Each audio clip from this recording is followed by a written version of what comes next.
There we go. Now we're recording. So the agenda kind of looks like how it always does.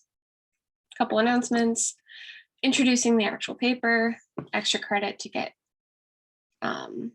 points for this week's session, and then looking at the week ahead. So I haven't checked this morning, but last night I was still missing several papers from Friday. Please get this in as soon as you can. And remember that submitting a paper for each module is required to pass this class. So if you haven't submitted that paper, get that done before I start emailing you, please. With the papers that I do have, I am well on my way to having them graded on time. Once again, I have until next Friday, so 2 weeks from when you submitted them. And then kind of looking back the revisions that I finished up over the weekend, I received several revisions that didn't have a paragraph or highlights. Please make sure that if you do a revision that you include these elements, because they're very helpful to both you and me, and you don't get the maximum amount of points back if you don't do these two things. So save yourself the points, do those two things. But that being well and done, we're going to talk about paper 3, which is my favorite paper. I am really excited to start this. So paper 3 is the persuasive research or open letter, persuasive research essay or open letter. So for this paper, you need to identify a controversial issue. And I mean controversial in the sense that we learned about in module 1, that at least 2 people would reasonably have a differing viewpoint on the issue. I don't want controversial in extremely heated topic. We'll go over that later. So you can either write a traditional thesis-driven paper, which is what we've done for the last 2 assignments, or you can write an open letter. And this works really well when your idea can be directed at a specific person or organization. And I'll touch on that a little bit more in depth too. So this shouldn't be surprising to you, but for this 3rd paper, we're combining everything that we did for papers 1 and 2 to create this paper. From module 1, instead of analyzing rhetorical appeals, we're going to be using them. And then we're still going to be using a multi-sided argument strategy because our audience for this paper is skeptical. They are going to resist believing what we tell them. So it is absolutely critical that we present them with a multi-sided argument to portray ourselves, once again, as credible and trustworthy people speaking on the issue. But we also need to use audience-based reasoning to be able to convince them to change their opinion and adopt our own. The significance and focus of this paper is, like I just said, focused on your audience for the most part. You're going to spend much of this paper anticipating the concerns, reasonings, warrants, things that the opposing viewpoint would say in response to your opinion, and discussing those in a way that brings the conversation, sounds like what I've been saying in the last module, in a way that brings the conversation back towards your opinion. The number of sources for this paper has increased, given its researchy / persuasiveness. So at least 5 secondary sources are required for this paper. And then I'll also be going a little bit more nitpicky about the documentation styles that are being used. I don't require a specific documentation style in this class because you guys are going to use different styles throughout your majors. If you don't know what style your major uses, this would be a good time to find out so that you can practice what you'll be encountering in the future. For the most part, the humanities use MLA. A lot of sciences use APA, and some humanities, such as history, use Chicago. So those are kind of the big 3, but there are others. And I have links to how to document in those styles available on Canvas that I can share with you later. And then this paper should be about a page longer than the previous papers, about 5 to 7 pages. So I think 1,500 words is that minimum there. I think this will be really helpful for you guys because you're going to be doing a lot more research and you're going to have a lot more ideas to include. So that one extra page gives you extra room to develop your ideas and really discuss in depth your idea. It'll be great. And if you choose the open letter option, like I said before, it can be really effective when you can direct it at a specific group or organization. One of the examples in the textbook, a student wrote an open letter to President Myers of K-State, and it's really cool. And that's a good example of the open letter for you guys. It can also be a little bit more personal. So some of you who really enjoy using personal pronouns, I sentences, being a bit creative, this might be a good option for you. But there are a lot of similarities between the open letter and the traditional paper option. Your audience is still skeptical, or at least like holds a stake in the argument, and you're trying to broaden their viewpoint. You must therefore use a multi-sided argument strategy, and we are still positioning ourselves as respectful, knowledgeable, yet concerned people, customers, citizens, students, whoever we are. We don't write an open letter telling people how bad they are because they're probably just going to crumple that letter up and throw it out. We want to increase the chances that someone is actually going to read what we say. So the key objectives of this paper is to, like, A, engage with a controversial issue with a multi-sided argument strategy, which is also your first step. You got to identify what you're going to write about before you actually start writing about it. Aha. The next thing that is important to do is to discuss and identify a resistant audience and its perspectives on the issue. This is so critical to this paper that I'm actually going to be asking you to identify, like in a phrase, your skeptical audience before you submit, or on your submission at the top of your paper before you submit your paper. I'll go in more detail on that in paper week. But that is the key issue of this paper, I think. How last paper, the key issue was presenting that multi-sided argument strategy. In this paper, we're going just a little bit more in depth than that. So if you make sure that you do anything really well, it is this point. This is going to be the biggie from this paper.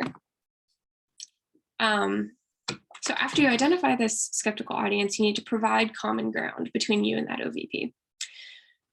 So this is to say that the reasoning that you come up with to persuade people to your point needs to invite them to your opinion without polarizing them. There needs to be some sort of place where perhaps you guys meet in the middle, perhaps they need to concede a certain point.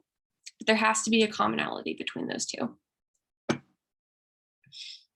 From all of that, you develop your own claim. I love thesis statements. They're one of my favorite things. And then using those at least five secondary sources. You're welcome to use more. In fact, more will probably be incredibly helpful. 5, I think, is kind of the bare minimum for this paper. So help yourself out, find some more sources. That's generally a good thing to do, especially when you're uncertain about how you're going to meet 5 pages. And then practicing documenting them correctly. And we can go over that in more detail as it goes on, because I know some of you haven't had to experience documentation styles. So did I read your mind? Are you thinking, what am I going to write about? So this is your choice. Ha ha ha ha. I like my little animations. I hope you guys don't think I'm ridiculous at 9 a.m. It's fine if you do. There is a bit of a caveat to that, though. There are some topics that may not be written about. I will not accept papers on the following topics: marijuana legalization, abortion, gun control, student athletes being paid, raising the minimum wage, or anything with extreme political bias. So, like, I'm thinking talking points here.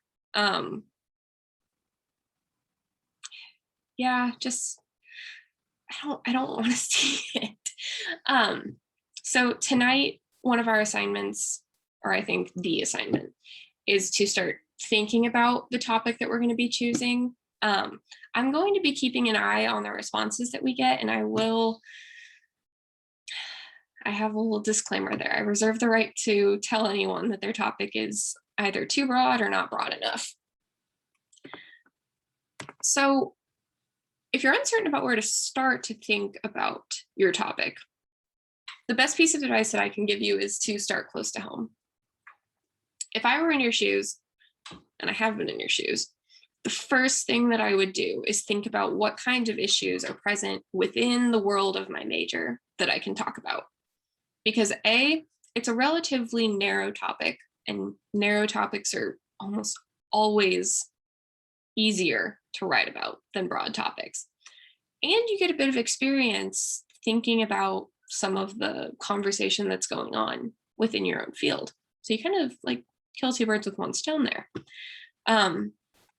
If nothing is really inspiring you from that, think about things that you're passionate about.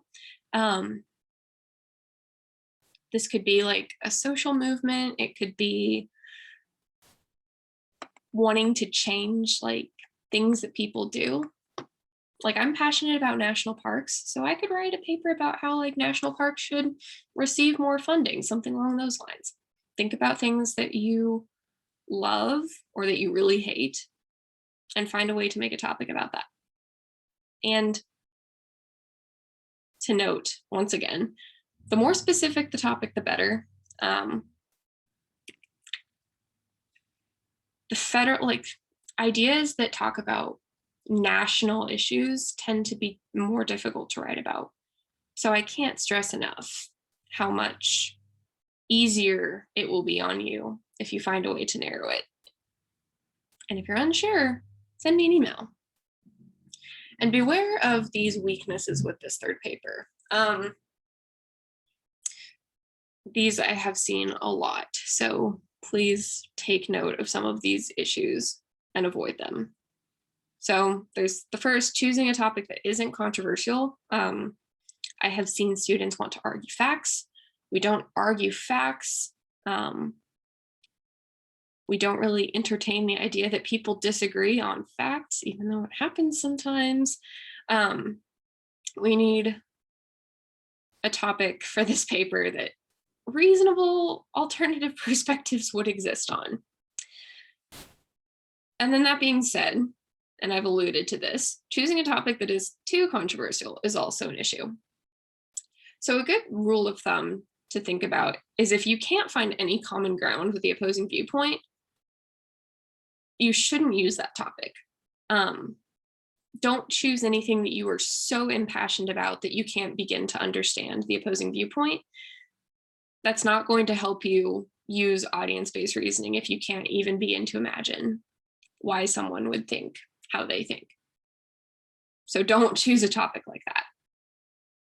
And then stemming from that same issue, not understanding the skeptical audience. So the entirety of this paper is about audience-based reasoning. If you can't understand your skeptical audience, you shouldn't write about it. And then, yeah, the last one, we're not writing from solely our own perspective for this paper. You're not providing paragraph by paragraph reasoning to back up specifically what you think in your own words. You're going to be employing that audience-based reasoning to discuss the claims, warrants, concerns that the opposing viewpoint would have, and finding ways to redirect those either through like concessions, rebuttals, things that we talked about in module 2, and bringing them back to your own perspective. So extra credit time. Get your participation points for today. In the chat, let me know what you're thinking about writing. I know that I've only just introduced the paper and talked about some of the requirements for choosing a topic, but your assignment tonight is to brainstorm a more specific topic for your paper and also to create a, not create, identify a resistant audience. So I'm curious about where your guys' minds are with some of these ideas now. So let me know in the chat.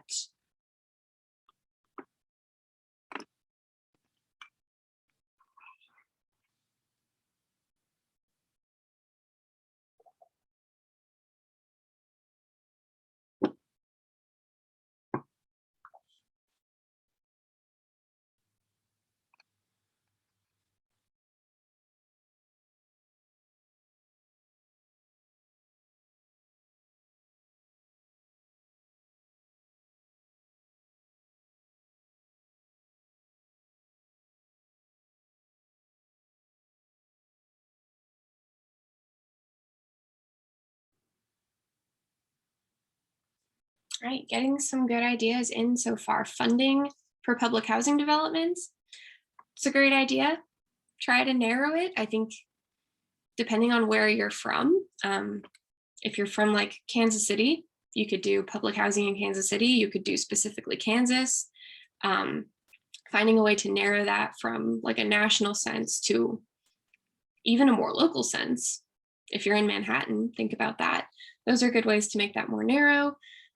Big companies buying out farmland. Once again, can you maybe make that like a Kansas thing? That could be really cool to narrow that down.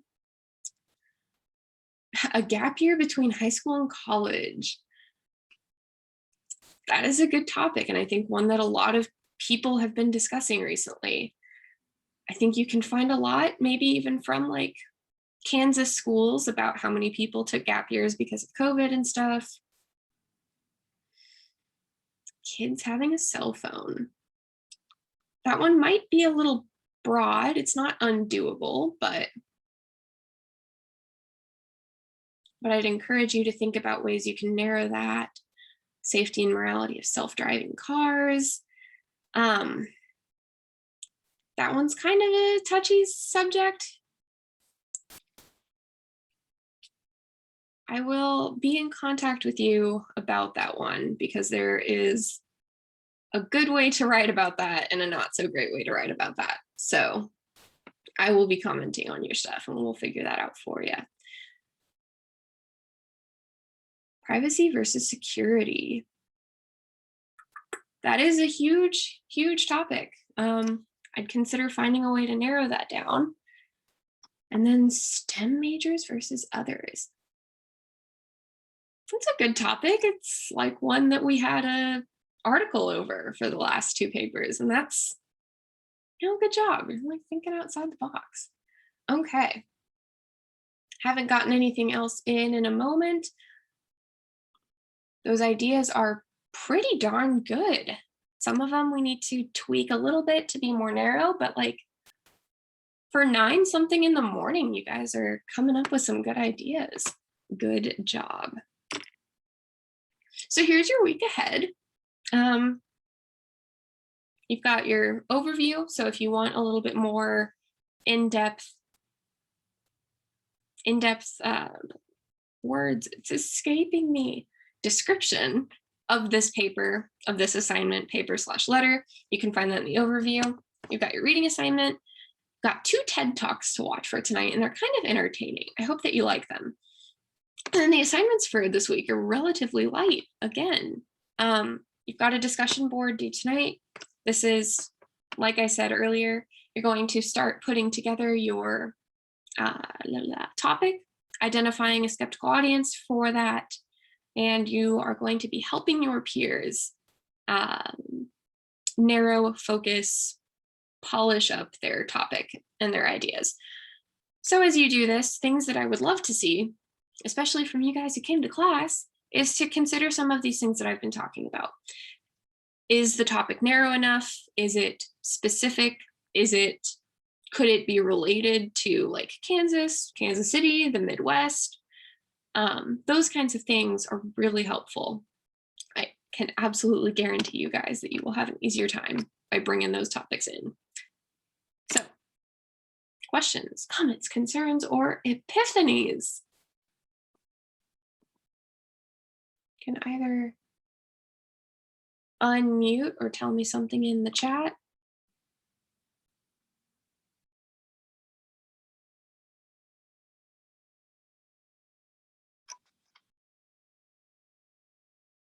What about the controversy within the cattle and beef industry? Simon, I don't know a whole lot about that one, so I'm not going to tell you that you can't do it. I would suggest to find a way to make it directly connected. Ooh. Oh, okay. It is relatively broad, but I don't think it is undoable. Send me an email later. We can come up with a way to make this more specific, but I see the path that you're on now. Does anyone else have any questions, comments, concerns, or even epiphanies? Did I blow your mind anyway talking about this third paper? So are we gonna be using like the so you said we're using what we learned from both papers. So we're gonna talk about the appeals first, and then we're gonna go into like the multi-sided arguments. Well, you're not necessarily going to talk about the appeals, but you're going to use them. You're going to find ways in which you can enhance your ethos, which will be finding good, credible sources to appeal to the skeptical audience pathos, make them feel sympathy, sadness, make them angry, in some way to pull them to your opinion. And then the logos, obviously creating a really strong paper that has good evidence, good facts, and that proves your conclusion, proves your point. Does that make sense? Yeah, it did. Thank you. Okay, excellent. Yeah, so sorry if that wasn't quite so clear. You're not necessarily going to outline the appeals of the issue. You are going to find ways to use them to your own benefit. Remember that class that I talked about manipulation a bit? Now's your chance. Find some ways to manipulate your audience, but in like a gentle way. All right, I'm not seeing anything else come up. If you do have a question between now and this evening, please send me an email. But with that, bye.